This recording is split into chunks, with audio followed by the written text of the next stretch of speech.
तर राज्यामध्ये रिक्षा आणि टॅक्सी चालकांना मराठी शिकण्यासाठी 15 ऑगस्टची डेडलाईन कायम आहे अशी माहिती परिवहन मंत्री प्रताप सरनाईक यांनी दिली आहे। मराठी शिकण्यासाठी कोणतीही मुदतवाढ दिली जाणार नाही असं सरनाईक यांनी स्पष्ट केलं आहे। 17 ऑगस्टपासून मराठी न येणाऱ्यांवर कडक कारवाई केली जाणार असल्याची माहिती सरनाईक यांनी दिली आहे। 30 वर्ष जर तुम्हाला मराठी शिकता आला नाही तर तुम्ही आता 100 दिवसात काय शिकणार?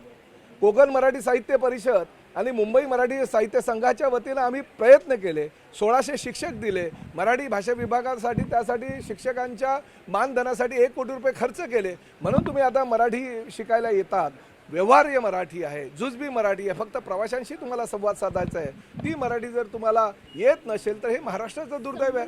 36 वर्षानंतर तुम्हाला मराठीसाठी 100 दिवस मागावे लागतात, हे दुर्दैव आहे। परंतु तरीसुद्धा 15 ऑगस्ट आहे, 17 तारखेला त्याचा समारोप आहे। माझं आताही ठाम भूमिका आहे की आता वेळ मिळणार नाही, कारवाई करणं अटळ आहे।